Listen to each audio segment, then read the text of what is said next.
మా latest videos కోసం మా ఈ తెలుగు న్యూస్ ఛానల్ సబ్స్క్రైబ్ చేసి గంట సింబల్ యాక్టివేట్ చేసుకోండి.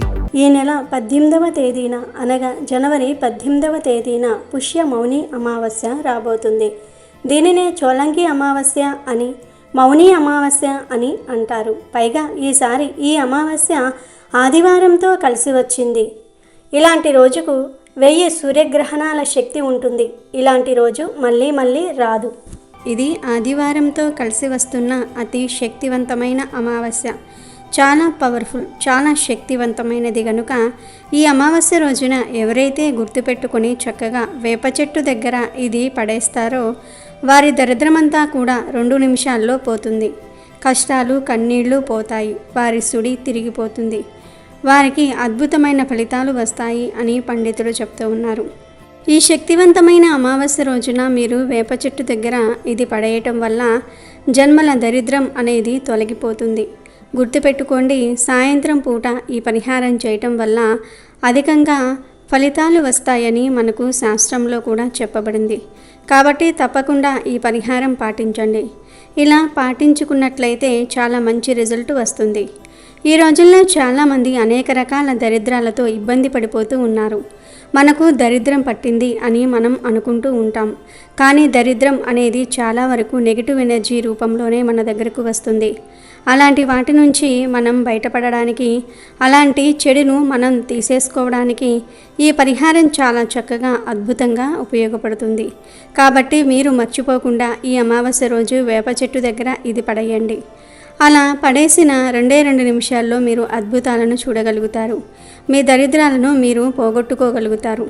మీ దరిద్రం నుంచి మీరు బయటపడగలుగుతారు. దరిద్రం అనే కాదు, అనేక రకాల దిష్టి దోషాల నుంచి కూడా మీరు బయటకు రావడానికి ఇది చాలా చక్కగా ఉపయోగపడే పరిహారం. కాబట్టి పరిపూర్ణ నమ్మకంతో ఈ పరిహారాన్ని ఆచరించండి. ఇలా ఆచరించేసి చక్కగా ఫలితం అనేది పొందండి. అసలు ఈ అమావాస్య రోజు వేప చెట్టు దగ్గర ఏం పడేయాలి, ఏం పడేస్తే ఎలాంటి శుభ ఫలితాలు వస్తాయి అనే విషయాన్ని ఇప్పుడు మనం ఈ వీడియోలో వివరంగా తెలుసుకుందాము. ఫ్రెండ్స్, ఫస్ట్ అయితే కామెంట్ బాక్స్లో ఓం నమః శివాయ అని కామెంట్ చేయండి. అలాగే ఈ వీడియోకి ఒక లైక్ కొట్టి మన ఛానల్ని సబ్స్క్రైబ్ చేసుకోవటం అస్సలు మర్చిపోవద్దు. ఫ్రెండ్స్, ఈ వీడియోని చివరి వరకు చూడండి. అప్పుడే మేము చెప్పేది మీకు అర్థమవుతుంది. మీరు సగం వింటే కన్ఫ్యూజ్ అవుతూ ఉంటారు. మనకు ఆదివారంతో అమావాస్య రావటం చాలా విశేషం. సూర్య భగవానుడికి ఆదివారం అంటే ఇష్టం. మనం ఆదివారం సూర్య భగవానుడిని ఆరాధిస్తూ ఉంటాము. అమావాస్య తిథి అన్నా కూడా సూర్యుడికి చాలా ఇష్టం. అందుకే ఈ అమావాస్య శక్తివంతమైనదిగా పరిగణించబడుతుంది. చాలా పవర్ఫుల్గా పరిగణించబడుతుంది. కాబట్టి ఈ రోజున మీరు ఏ పరిహారం చేసినా సరే లక్ష్మీదేవి మిమ్మల్ని ఖచ్చితంగా అనుగ్రహిస్తుంది. ఇటు దేవుడి యొక్క అనుగ్రహం కలుగుతుంది, ఇటు ప్రకృతి యొక్క అనుగ్రహం కలుగుతుంది. మన జీవితం మారుతుంది. మనకు ఉండే ఇబ్బంది అనేది తొలగిపోయి మన దరిద్రాల నుంచి మనం బయటపడడానికి కూడా అవకాశం అనేది ఉంటుంది. కాబట్టి ఖచ్చితంగా ఈ పరిహారం చేయండి. కొంతమందిని మనం గమనిస్తూ ఉంటాము, చూస్తూ ఉంటాము. ఎప్పుడు చూసినా ఏదో ఒక రకంగా సమస్యలు వస్తూ ఉంటాయి. ఆ సమస్యలు మనకు దరిద్రంగా ఏర్పడుతూ ఉంటాయి. కొంతమందికి దిష్టి తగలటాలు, దోషాలు ఉండటము, దరిద్రం పట్టి పీడించటము. దరిద్రం ఒకటే కాదు, అది దిష్టి రూపంలో కూడా మనకు దరిద్రంగా ఏర్పడుతుంది. ఆ దిష్టి మనకు కంటిన్యూగా పెరిగి మనకు అది దరిద్రంగా చుట్టుకొని ఇక మన దగ్గరే ఉండిపోతుంది. ఇలా మీపై ఉండే చెడును మీరు తొలగించుకోవడానికి కూడా ఈ పరిహారం అయితే చక్కగా ఉపయోగపడుతుంది. దీనికి మీరు పెద్దగా ఖర్చు పెట్టవలసిన అవసరం లేదు. చాలా చిన్న పరిహారం. ఒక కొబ్బరికాయను తీసుకోండి. ఒక కొబ్బరికాయ అయితే సరిపోతుంది. ఇప్పుడు దరిద్రంతో మీరు బాధపడుతున్నారు. ఈ దరిద్రం ఇంకా ఎన్నాళ్ళు? ఈ దరిద్రం ఇంకా పోదా? ఈ దరిద్రం నుంచి మేము బయటపడమా అనుకునేవారు దరిద్రాన్ని పోగొట్టుకోవాలన్నా, దరిద్రం నుండి బయటపడాలన్నా, కష్టాల నుండి కన్నీళ్ల నుండి బయటపడాలన్నా సరే ఈ పరిహారం బాగా పనిచేస్తుంది. కాబట్టి మీరు గుర్తుపెట్టుకోండి. ఈ అమావాస్య రోజు చక్కగా గుర్తుపెట్టుకొని సాయంత్రం పూట ఈ పరిహారం చేయండి. ఉదయం పూట చేయకూడదు. ఉదయం పూట చేస్తే ఫలితాలు రావా అంటే రావు. ఎందుకంటే కొన్ని పరిహారాలను సాయంత్రం పూటే చేయాలని శాస్త్రాలలో చెప్పబడి ఉంది. అందుకే మన పెద్దవారు కొన్ని పరిహారాలను సాయంత్రం పూట చేసుకోవాలని చెప్తూ ఉంటారు. సాయంత్రం చేసే పరిహారం తొందరగా మనకు ఫలితం ఇస్తుంది. ఈ పరిహారం మాత్రం ఖచ్చితంగా సాయంత్రం పూటనే మనం చేసుకోవాలి. అలాంటి సమయాలలోనే ఫలితాలు అనేవి అధికంగా రావడానికి అవకాశం ఉంటుంది. ఏం లేదు, కొబ్బరికాయను తీసుకోండి. ఎప్పుడూ మేము దరిద్రాన్ని అనుభవిస్తున్నాము. ఏ పని చేసినా దరిద్రమే ఎదురు వస్తుంది. ఏది పట్టుకున్నా అది దరిద్రంగా మారిపోతుంది. మాకు అంతా చెడే జరుగుతుంది, మంచి మాత్రం జరగటం లేదు. ఎందుకు ఇలా జరుగుతుంది అని మీరు బాధపడుతున్నట్లయితే మీరు ఒక కొబ్బరికాయను తీసుకొని సాయంత్రం 6 దాటిపోయిన తర్వాత మీ ఇష్టాన్ని బట్టి మీరు ఈ సమయం దాటిపోయిన తర్వాత ఎప్పుడైనా చేయొచ్చు. ఇదే సమయాలలో చేయాలని లేదు, కానీ 6 దాటిపోయిన తర్వాత మాత్రమే చేయాలి. అంటే 6:30కు, 7 గంటలకు, 8 గంటలకు, 9 గంటలకు, ఇలా మీ ఇష్టం ఏ సమయంలో అయినా ఈ పరిహారం చేసుకోవచ్చు. 6 దాటిన తర్వాత మీరు ఏ సమయంలో చేసుకున్నా కానీ మీ దరిద్రం అయితే 2 నిమిషాల్లో మీ నుంచి వెళ్ళిపోతుంది. ముందు కొబ్బరికాయను తీసుకొని చక్కగా ఎక్కడైతే వేప చెట్టు ఉంటుందో అక్కడికి వెళ్ళిపోండి. వేప చెట్టు కూడా ఒక దేవతా వృక్షంగానే పరిగణించబడుతుంది. ముఖ్యంగా ఈ అమావాస్యకు మనం చాలా ప్రాధాన్యత ఇచ్చాము. అమావాస్య రోజు వేప చెట్టుకు విపరీత శక్తులు వస్తాయి. పూజించే వేప చెట్లు కాకుండా మనం పూజించని కొన్ని వేప చెట్లు ఊరికి దూరంగా ఉంటూ ఉంటాయి కదా, అలాంటి వేప చెట్ల దగ్గర ఈ కొబ్బరికాయను మీరు పడేయండి. ఎలా పడేయాలంటే మీరు ఇంట్లో కొబ్బరికాయతో ఈ పరిహారం చేసుకొని తీసుకుని వెళ్ళి వేప చెట్టు దగ్గర పడేయవచ్చు. లేదంటే మీరు వేప చెట్టు దగ్గరే కొబ్బరికాయతో పరిహారం చేసేసి అక్కడే మీరు పడేయవచ్చు. అలా కూడా చేయొచ్చు. మీరు ఎలా చేసినా పర్వాలేదు. కానీ ఈ యొక్క కొబ్బరికాయను మాత్రం వేప చెట్టు దగ్గర పడేసి వెనక్కి తిరిగి చూడకుండా ఇంటికి వచ్చేసి వీలుంటే స్నానం చేయండి, లేనివారు కాళ్ళు చేతులు కడిగేసుకోండి. ఏమీ లేదు, ఒక మంచి కొబ్బరికాయ తీసుకొని మీరు ఆ కొబ్బరికాయ మీద పసుపుతో ఒక బొట్టు పెట్టండి. తరువాత కొబ్బరికాయను కనీసం 19 సార్లు కానీ లేదంటే 16 సార్లు కానీ మీ తల చుట్టూ తిప్పుకోవాలి. కొంతమందికి 5 ఏళ్ల దరిద్రం ఉంటుంది. 5 ఏళ్ల నుంచి మేము ఈ దరిద్రాన్ని అనుభవిస్తున్నాము అని కొంతమంది నోట మనం వింటూ ఉంటాం. కొంతమంది ఈ దరిద్రం మిమ్మల్ని పట్టి పీడించి మా నెత్తిన కూర్చొని తాండవం చేస్తుందని బాధపడిపోతూ ఉంటారు కదా. అలా మీ దరిద్రాన్ని తొలగించుకోవడానికి, మీకు మంచి జరగడానికి, మంచి శుభ ఫలితాలు రావడానికి, దిష్టి దోషం అనేది తొలగిపోవడానికి, చెడును వదిలించుకోవడానికి కూడా ఈ పరిహారం చక్కగా ఉపయోగపడుతుంది. కాబట్టి ఈ పరిహారాన్ని మీరు పరిపూర్ణ నమ్మకంతో చేయండి. ఎందుకంటే ఈ పరిహారం గొప్పది కాబట్టి. ఈ రోజున మనం ఏ పరిహారం చేసినా మనకు బాగా కలిసి వస్తుంది. మన జీవితం అనేది మారిపోయి మనకు ఉండే ఇబ్బంది అనేది తొలగిపోతుంది. మనకు మంచి జరిగి మనకు చాలా వరకు కూడా మంచి ఫలితాలు రావడానికి కూడా అవకాశం ఉంటుంది. కొంతమంది అమావాస్యకు చాలా ప్రాధాన్యత ఇస్తూ ఉంటారు. వారాలు ఉంటాయి కదా, అంటే ఆదివారం కావచ్చు, కొన్ని శుక్రవారాలతో కలిసి వచ్చే అమావాస్య కావచ్చు. అలాంటి అమావాస్యలకు చాలా ప్రాధాన్యత ఇస్తారు. ఎందుకంటే ఇలాంటి అమావాస్యలను చాలా పవర్ఫుల్గా, చాలా పవిత్రంగా భావిస్తారు. ఈ రోజుల్లో చేసే పరిహారాలు కానీ, ఈ రోజుల్లో చేసుకునే పనులు కానీ ఖచ్చితంగా మనకు ఫలితాలను ఇస్తాయని శాస్త్రాలు చెప్తూ ఉన్నాయి. నార్మల్గా మన పూర్వకాలంలో అమావాస్యకు చాలా ప్రాధాన్యత ఇచ్చేవారు. ఇప్పటికీ కూడా చాలా పల్లెటూర్లలో అమావాస్య వచ్చిందంటే చాలామంది పరిహారాలు చేస్తూ ఉంటారు. అందులోనూ ఈ అమావాస్య చాలా పవర్ఫుల్గా వస్తుంది. కాబట్టి ఈరోజు మీకు ఉండే దరిద్రాన్ని తొలగించుకోవడానికి ప్రత్యేక పరిహారం ఈ కొబ్బరికాయ పరిహారం. కొబ్బరికాయే కదా అనుకోకండి, మనం మహా అయితే ఒక 20 రూపాయలు ఖర్చు పెడతాం, పరిహారం చేస్తాం. అది మనకు సిద్ధిస్తుంది, ఫలితం ఇస్తుంది. ఒకవేళ మనకు దిష్టి ఉన్నా, మనపై ఏదైనా చెడు ఉన్నా, మనం సంపాదించుకున్నామని నలుగురు మనల్ని చూసి ఏడ్చినా, దరిద్రం ఉన్నా, దిష్టి ఉన్నా, నెగిటివ్ ఉన్నా, ఇలాంటి వాటి నుంచి మనం బయటపడడానికి, అలాంటి వాటన్నిటి నుంచి కూడా మనం బయటకు రావడానికి పరిహారం మనకు చక్కగా ఉపయోగపడుతుంది. ఒకటే పరిహారం, చాలా చిన్న పరిహారం. ఇది అందరూ చేసుకోవచ్చు. చేసిన తర్వాత 2 నిమిషాల్లో అక్కడ పడేసి మీరు మీ ఇంటికి వచ్చేలోపే మీరైతే ఎంతో కొంత ఫలితాన్ని చూడగలుగుతారు. అంత బాగుంటుంది ఈ పరిహారం. తప్పకుండా ఈ పరిహారం ఆచరించండి. గుర్తుపెట్టుకోండి, దగ్గరలో ఉండే వేప చెట్టు దగ్గర చేసుకోకండి. మన ఇంటి నుంచి కొంచెం దూరంలో ఉండే వేప చెట్టు దగ్గర కూడా మనం చేసుకోకూడదు. ఎందుకంటే తిరిగి మనకే మళ్ళీ అది కనబడుతుంది కాబట్టి. కనుక కొంచెం దూరంగా వేప చెట్లు ఉంటాయి కదా, అలాంటి వేప చెట్లు దగ్గర చేయండి. కొన్ని గుళ్ళు ఉంటాయి, కొన్ని గుళ్ళల్లో మనం వేప చెట్టును పూజించుకుంటూ ఉంటాము. అక్కడ వేప చెట్టును దేవతామూర్తిగా మనం భావించుకొని పూజించుకుంటాం కదా, అలాంటి దగ్గర చేయకండి. ఎందుకంటే అలా చేస్తే మనకు మహాపాపం అన్నమాట. పూజించకుండా ఉండే వేప చెట్లు, కొంచెం మన ఇంటికి దూరంగా ఉండే వేప చెట్లు, లేదంటే మనకు కొంచెం దూరంగా ఉండే వేప చెట్లు ఇలాంటి దగ్గర మీరు కొబ్బరికాయను పడేయండి. అలా కనుక మీరు చేసుకున్నట్లయితే మంచి మంచి ఫలితాలు వస్తాయి. మీరు మీ కళ్ళతో చూస్తారు. ఇది చేసిన తర్వాత మీరే ఆశ్చర్యపోతారు. ఎందుకంటే మనకు తెలుస్తుంది ఎలాంటి రిజల్ట్ వచ్చింది అనేది, మనకు ఎంత బాగుంది అనేది, మనలో ఒక భావన అనేది ఖచ్చితంగా అయితే కలుగుతుంది. కానీ పడేసి వచ్చిన తర్వాత అయితే వీలున్నంత వరకు స్నానం చేయండి. కుదరని పక్షాన కాళ్ళు చేతులు కడిగేసుకోండి. బట్టలను ఖచ్చితంగా మార్చుకోండి. మన ఒంటిపై ఉండే దుస్తులను మనం మార్చుకోవాలి. మన నుంచి ఒక పెద్ద భారం అనేది దిగిపోతుంది. కాబట్టి మనకు మంచి జరుగుతుంది. కావున మన శరీరంపై ఉండే చెడును మనం తొలగించుకోగలుగుతాము. కావున ఇలా అయితే మీరు ప్రయత్నించండి. చాలా మంచి రిజల్ట్ వచ్చి మీ జీవితం అనేది మారిపోతుంది. ఈ కొబ్బరికాయ పరిహారం కేవలం దరిద్రాన్నే తీసేస్తుంది అనుకోకండి. మనలో ఉండే చెడు ఏదైనా మనకు గాలిలాగా సోకుతుంది, ఏదైనా మనకు తాకుతుంది, ఏదైనా గాలి ధూళి సోకుతుంది. అలాంటివన్నీ ఈ పరిహారంతో పోతాయి. దేవుడు ఉన్నాడు, దయ్యం కూడా ఉంటుంది. మనలో చెడు అనేది కూడా ఉంటుంది, మనకు నెగటివ్ అనేది కూడా ఉంటుంది. అన్నీ ఉంటాయి. కొంతమంది నమ్మరు, కొంతమంది నమ్ముతారు. కాబట్టి మీకు ఉండే చెడును తొలగించుకోవడానికి, మీలో ఉండే చెడును మీరు పోగొట్టుకోవడానికి ఇలా పరిహారం అయితే చేయండి. ముఖ్యంగా గుర్తుపెట్టుకోండి, దరిద్రం నుంచి మీరు బయటపడగలుగుతారు. దరిద్రం అనే మాట మీ దరిదాపుల్లోనికి కూడా రాకుండా పారిపోతుంది. అంత బాగా ఉపయోగపడుతుంది.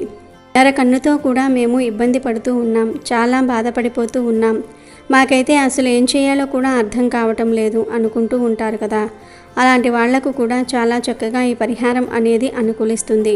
కావున ఈ పరిహారాన్ని అయితే మీరు పరిపూర్ణ నమ్మకంతో చేయొచ్చు. మంచి ఫలితాలను అయితే పొందవచ్చు. ఏమీ లేదు, ఒక కొబ్బరికాయ తీసుకొని వేప చెట్టు దగ్గరకు వెళ్ళి ఆ కొబ్బరికాయ మీద పసుపుతో బొట్టు పెట్టి ఆ కొబ్బరికాయను మీ చుట్టూ దిష్టి తీసినట్లుగా 19 సార్లు కానీ లేదంటే 16 సార్లు కానీ మీ తల చుట్టూ తిప్పుకోవాలి. తర్వాత ఆ కొబ్బరికాయను మీ 2 చేతులతో పట్టుకొని ఈ రోజుతో మా దరిద్రాలన్నీ కూడా పోవాలి, కష్టాలు కన్నీళ్లు పోవాలి, బాగా కలిసి రావాలి, చెడంతా పోవాలి అని సంకల్పం చెప్పుకొని ఆ కొబ్బరికాయను వేప చెట్టు మొదట్లో పడేసి వెనక్కి తిరిగి చూడకుండా ఇంటికి వచ్చేయండి. ఇంకో విషయం ఏమిటంటే, ఇలాంటి పరిహారాలు చేసేటప్పుడు ఇతరులతో మనం చెప్పుకోకూడదు, పంచుకోకూడదు. మనకు మనమే చేసుకోవాలి, మనకు మనమే ఫలితాలను పొందాలి. గుర్తుపెట్టుకోండి, ఇక్కడ ఒక విషయం, మనమే బాగుపడాలి, మనమే బ్రతకాలని కాదు. కానీ శాస్త్రాలు ఏం చెప్తున్నాయి అంటే, నలుగురికి చెప్పి చేస్తే ఫలితాలు అధికంగా రావు. కాబట్టి మనం చేసి మనకు ఫలితం వచ్చిన తర్వాత కొద్ది రోజులకు వారికి చెప్పవచ్చునని చెప్పటం జరుగుతుంది. కాబట్టి పరిపూర్ణ నమ్మకంతో చేయండి, శుభ ఫలితాలను పొందండి. మౌని అమావాస్య రోజు స్త్రీలు పురుషులు ఎవరూ కూడా కొన్ని పనులు చేయకూడదు అని శాస్త్రాలలో ఉంది. మౌని అమావాస్య రోజు ఎట్టి పరిస్థితుల్లోనూ కూడా భార్యాభర్తలు శారీరక సంబంధాలు పెట్టుకోకూడదు. ఎందుకంటే ఈరోజు ప్రతికూల శక్తులు ఎక్కువగా ఉంటాయి. ఒకవేళ తెలియక ఈరోజు భార్యాభర్తలు కలిస్తే వారికి పుట్టే బిడ్డ శారీరక వైకల్యంతో పుడతాడని పురాణాలు చెప్తూ ఉన్నాయి. కనుక మౌని అమావాస్య రోజు భార్యాభర్తలు సంగమించకూడదు. మౌని అమావాస్య రోజు ఎవరిపైనా కోపం ప్రదర్శించకుండా ఈరోజు ప్రశాంతంగా ఉండాలి, తక్కువ మాట్లాడుకోవాలి, దైవంపై మనసు లగ్నం చేయాలి. ఈరోజు పొరపాటున అనకూడని మాటలు అంటే మీ జీవితంపై ఆ మాటల యొక్క ప్రభావం పడుతుంది. కాబట్టి ఈరోజు వీలైనంత వరకు మౌనంగా ఉండండి. మౌని అమావాస్య రోజు మర్రి చెట్టుకు ప్రతికూల శక్తులు వస్తాయి. కాబట్టి ఈరోజు మర్రి చెట్టు దగ్గరకు వెళ్ళకూడదు, పొరపాటున కూడా వాటిని తాకకూడదు. ఈ అమావాస్య రోజు పొరపాటున కూడా సూర్యోదయం తర్వాత నిద్ర లేవకూడదు. అంటే సూర్యోదయానికి పూర్వమే నిద్ర లేవాలి. ఈరోజు చెయ్యకపోతే అది దరిద్రానికి సంకేతము. ఇలా నిద్రలేచి తలస్నానం తప్పకుండా చేయాలి. ఈ అమావాస్య రోజు తలస్నానం చేయకపోతే దరిద్రం. ఇలా తలస్నానం చేసే సమయంలో షాంపూలు ఏమీ వాడకుండా కేవలం తల మీద నీటిని మాత్రమే పోసుకోవాలి. ఈరోజు షేవి, గడ్డం చేసుకోవటం, గోర్లు కత్తిరించుకోవటం అస్సలు చేయకూడదు. ఇలాంటి పనులు ఎంతో శక్తివంతమైన ఈ అమావాస్య రోజు చేస్తే దరిద్రం చుట్టుకుంటుంది. ఇలాంటి పనుల వల్ల భవిష్యత్తులో ఆర్థిక సమస్యలు ఎదురవుతాయి. పూర్వం అమావాస్య రోజు మధ్యాహ్నం మాత్రమే భోజనం చేసి రాత్రి అల్పాహారం తీసుకునేవారు. ఎందుకంటే అమావాస్య రోజు రాత్రి ఆహారం భుజించటం అనారోగ్యానికి దారితీస్తుంది. ఇక ఈరోజు ముఖ్యంగా ఉదయం 5 నుండి 6 గంటల మధ్యలో, సాయంత్రం 5 గంటల నుండి 6 గంటల మధ్యలో తలకు నూనె పెట్టుకోకూడదు. ఈ అమావాస్య రోజు ఇలా చేస్తే దరిద్రం పడుతుంది. అదేవిధంగా ఈ అమావాస్య రోజు పొరపాటున కూడా మధ్యాహ్నం నిద్రించకూడదు. దరిద్ర దేవతను ఆహ్వానించినట్లు అవుతుంది అని శాస్త్రాలు చెప్తూ ఉన్నాయి. ఈ అమావాస్య రోజు ఒక 5 వస్తువులను దానం చేస్తే 1,000,000 జన్మల పుణ్యం వస్తుందని శాస్త్రాలలో ఉంది. ఆ 5 వస్తువులు ఏమిటో తెలుసుకుందాం. మొదటిగా మౌని అమావాస్య నాడు స్నానం చేసి ఆ తర్వాత ధాన్యాన్ని అంటే బియ్యాన్ని బ్రాహ్మణుడికి కానీ లేదా పేదవారికి కానీ దానం చేయాలి. ఇలా చేయటం వల్ల పూర్వీకులు ఇహలోక యాత్రలో ఆహారాన్ని పొందుతారని, ఆ ఆహారంతోనే వారు సంతృప్తి చెందుతారని పెద్దలు చెప్తూ ఉన్నారు. ఇక రెండవది ఆవు పాలు. ఈ రోజున ఆవు పాలను ఎవరైనా పేదవారికి దానం చేస్తే మీ పూర్వీకులు మోక్షాన్ని పొంది సంతృప్తి చెందుతారు. ఆవు పాలను దానం చేయటం ద్వారా దేవతలు, పితృదేవతలు కూడా సంతోషిస్తారు. మూడవది ఆవ నూనె. మౌని అమావాస్య రోజున ఆవ నూనెను అవసరమైన వారికి దానం చేయటం వల్ల పూర్వీకుల ఆశీర్వాదం, జీవితంలో ఆనందము లభిస్తాయి. ఈ రోజున ఆవ నూనెతో పాటు నువ్వుల నూనె, అన్నము, జామకాయ దానం చేయటం ద్వారా శుభప్రదంగా భావిస్తారు. నాలుగవది దుప్పటి. మౌని అమావాస్య రోజున పేదవారికి దుప్పటి దానం చేయటం ఉత్తమం. జ్యోతిష్య శాస్త్రం ప్రకారం దుప్పటిని దానం చేయటం వల్ల గ్రహాల ప్రభావం తగ్గుతుంది. పూర్వీకుల మోక్షానికి కూడా సహాయపడుతుంది. పూర్వీకులు దుప్పట్లను దానం చేయటంతో సంతోషిస్తారు. వారి వారసులు సంతోషంగా ఉండాలని ఆశీర్వదిస్తారు. అలాగే పంచదార. ఈరోజు పేదవారికి పంచదార దానం చేయటం వల్ల మీ జీవితం మధురంగా మారుతుంది. ఆర్థిక సమస్యలు తీరుతాయి, కష్టాలు పోతాయి అని పెద్దలు చెప్తూ ఉన్నారు. కనుక మీరు కూడా ఈ 5 వస్తువుల్లో ఏదో ఒకటి దానం చేసి శుభ ఫలితాలను పొందండి. పుష్య అమావాస్యకే మౌని అమావాస్య, చోలంగి అమావాస్య అని పేరు. ఇది చాలా శక్తివంతమైన అమావాస్య. 100 సంవత్సరాలకు వస్తుంది. ఇదే ఈ సంవత్సరంలోని మొట్టమొదటి అమావాస్య. ఈ అమావాస్యతో ఈ పుష్యమాసం పూర్తయిపోతుంది.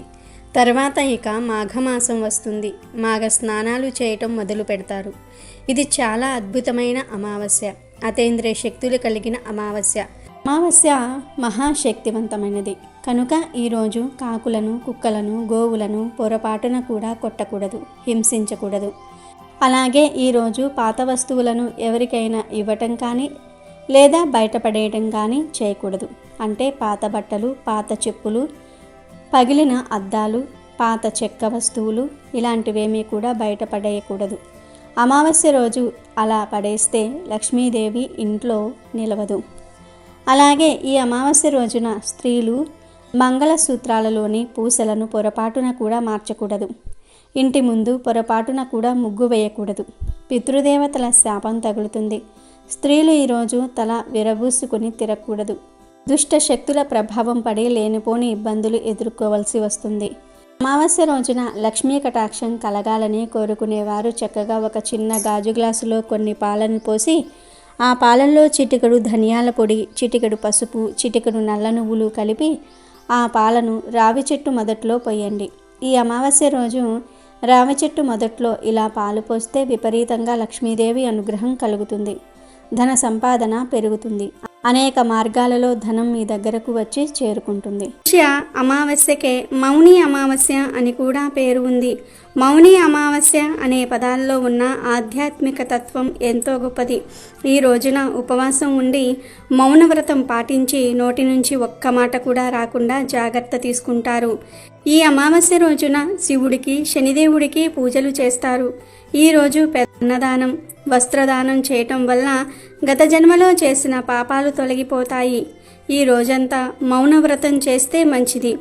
అలా రోజంతా మౌనవ్రతం చేయలేని వారు మనసులోని కోరికను కాగితంపై తులసి లేదా పసుపు కొమ్ముతో రాసి అరచేతుల్లో ఉంచి దానిని కళ్ళార్పకుండా చూడాలి. ఇలా ఎంతసేపు చూడగలిగితే అంతవరకు చూసి రెప్పలు వేసే సమయం వచ్చినప్పుడు ఓ ప్రకృతి మాత, నా ఈ కోరిక తీర్చు అని మనసులోనే కోరుకుని ఆ కాగితంపై నోటితో ఊది మడవాలి. అనంతరం దానిని పూజా మందిరంలో దేవుడి పటం వెనుక ఉంచితే ఆ కోరిక తప్పక నెరవేరుతుందని, అద్భుతం జరుగుతుందని పండితులు పేర్కొంటున్నారు. పుష్య మాసంలో వచ్చే బహుళ అమావాస్యను చోలంగి అమావాస్య లేదా మౌని అమావాస్య అంటారు. అమావాస్య చాలా శక్తివంతమైన విశేషమైన రోజు. మనకు విష్ణు సహస్రనామాల్లో ఉండే ఒక నామాన్ని నిరూపించడానికి విష్ణుమూర్తి భూమి మీద వైద్య వీర రాఘవస్వామి అనే రూపంతో అవతరించిన అద్భుతమైన దినం ఇది. ఈ రోజుకు రోగహరణ శక్తి ఉంది. ఎవరినైనా సరే దీర్ఘకాల రోగాలు ఏడిపిస్తూ ఉంటే ఆ రోజు ఆ వీర రాఘవస్వామిని 3 పనులతో ఆరాధించగలిగితే ఆ రోగాలన్నీ కూడా మాయమైపోతాయి. ఈ అమావాస్యకు అంతటి శక్తి ఉంది. మరి పుష్య అమావాస్యకు ఆచరించవలసిన ఆ 3 పద్ధతులు ఏమిటి అనే విషయాలను తెలుసుకుందాం. మొట్టమొదట ఈరోజు స్వామివారిని ఆరాధించడానికి 3 మార్గాలు ఉన్నాయి. అవి చేసే ముందు వైద్య వీర రాఘవస్వామి వారి ఫోటో తెచ్చుకోవాలి. అలా చేశాక ఇప్పుడు మనం చెప్పుకోబోయే విధంగా ఆరాధించుకోవాలి. మొట్టమొదట ఒక ప్రత్యేకమైన దీపం వెలిగించుకోవాలి. ఆ దీపం ఎలా వెలిగించుకోవాలంటే పంచదారను పొడిలాగా చేసి బియ్యపిండిలో కలిపి చిటికెడు యాలకుల పొడి కూడా కలిపి ఈ పిండినంతా కూడా ఒక పళ్ళెంలో వేసి మధ్యలో చిన్న గుంటలాగా చేసి అందులో ఆవు నెయ్యి వేసి ప్రమిదలాగా చేసి అప్పుడు దీపం వెలిగించండి. ఆ తర్వాత ఇంట్లో ఎవరికైనా దీర్ఘకాలిక వ్యాధులు ఉంటే వాళ్లకు వెండితో ఒక చిన్న కడియం చేయించండి. అంటే వెండి తీగతో ఒక కడియం చేయించుకోవాలి. స్వామివారి ముందు కూర్చుని సంకల్పించి, స్వామి నీ దయవల్ల గనుక ఈ వ్యాధి తగ్గి మాకు తిరిగి ఆరోగ్యం బాగుంటే తిరువల్లూరు వచ్చి నీ దర్శనం చేసుకుంటాం. ఈ వెండి కడియాన్ని అక్కడ హుండీలో వేస్తాము అని సంకల్పించుకొని అప్పుడు స్వామికి పూజ చేయండి. మామూలు నిత్య పూజలాగా చేయండి. అలాగే ఆ రోజు చేయవలసిన 3వ పని ఏమిటంటే మీ ఇంటి దగ్గరలో చెరువు ఉంటే, చెరువు లేకపోతే బావి దగ్గర అయినా సరే, లేదా మీ ఇంట్లో చిన్న గిన్నెలో నీళ్లు తీసుకొని ఆ నీళ్ళల్లో ఇంటిల్లిపాది ఒక చిన్న బెల్లం ముక్క తీసుకొని ఆ నీటి గిన్నె చుట్టూ కూడా ప్రదక్షిణలు చేసి తిరువల్లూరులో ఉన్న పుష్కరిణికి చేస్తున్నాం అనే భావనతో చేసి ఆ తర్వాత ఇంట్లో వారందరూ కూడా బెల్లం ముక్కను గిన్నెలో వేయండి. ఇలా ఈరోజు వైద్య వీర రాఘవ స్వామిని ఆరాధించాలి. ఆ తర్వాత పూజంతా కూడా అయిపోయాక దీపం కొండెక్కిన తర్వాత ప్రసాదం అంతటినీ కూడా అంటే బియ్యపిండి, పంచదార, యాలకుల పొడితో కూడిన దాన్ని నెయ్యితో చిన్న చిన్న ఉండలుగా చేసి ఇంట్లో అందరూ కూడా తినండి. తర్వాత వ్యాధి తగ్గిపోయాక తిరువల్లూరు వెళ్ళి తప్పకుండా హుండీలో వెండి కడియం వేసి స్వామిని దర్శనం చేసుకోండి.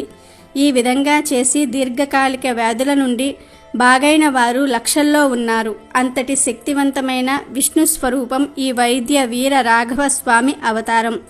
ఈ తిరువల్లూరు చెన్నైకి దగ్గరగా ఒక 40 కిలోమీటర్ల దూరంలో ఉంది. మనకు మొత్తం 108 దివ్య దేశాలు ఉన్నాయి. వాటిల్లో తిరువల్లూరు కూడా ఒక దివ్య దేశం. ఈ క్షేత్రం అమావాస్య రోజు అత్యంత శక్తిని పుంజుకుని ఉంటుంది. ఈ రోజు ఇక్కడికి వేల మంది జనాలు వస్తారు. చోళంగి అమావాస్య రోజు ఈ క్షేత్రం పరిపూర్ణమైన శక్తిని పొందుతుంది. అక్కడకు వెళ్ళి దర్శనం చేసుకుంటే ఎలాంటి రోగాలైనా మాయమవుతాయి. ఇక్కడ హృత్పాపనాశిని అనే ఒక పుష్కరిణి ఉంది. ఈ పుష్కరిణిలో ఒక బెల్లం ముక్క వేసి స్వామికి నమస్కారం చేసుకుంటారు. ఈ పుష్కరిణి ఎప్పటి నుండో ఉన్న దివ్య పుష్కరిణి. పరమేశ్వరుడు వీరభద్రుని స్వరూపంలో వచ్చి స్నానం చేసిన అపురూపమైన సరస్సు ఇది. ఆరోగ్యం నుండి ఆత్మజ్ఞానం వరకు ఏదైనా ఇచ్చే దివ్య జ్ఞాన స్వరూపం ఈ వైద్య వీర రాఘవ స్వామి. చోళంగి అమావాస్య రోజు అత్యంత శక్తి ఈ ఆలయంలో ఉంటుంది. ఈ రోజు మనం చెప్పుకున్న విధంగా చేస్తే ఎలాంటి వ్యాధులనైనా నయం అయి సకల శుభాలు కలుగుతాయి. అమెజాన్లో బెస్ట్ డిస్కౌంట్స్ కోసం వీడియో డిస్క్రిప్షన్లో లింకు ఉంది, చూడండి. అలాగే మా టెలిగ్రామ్ ఛానల్ సబ్స్క్రైబ్ చేసుకోండి.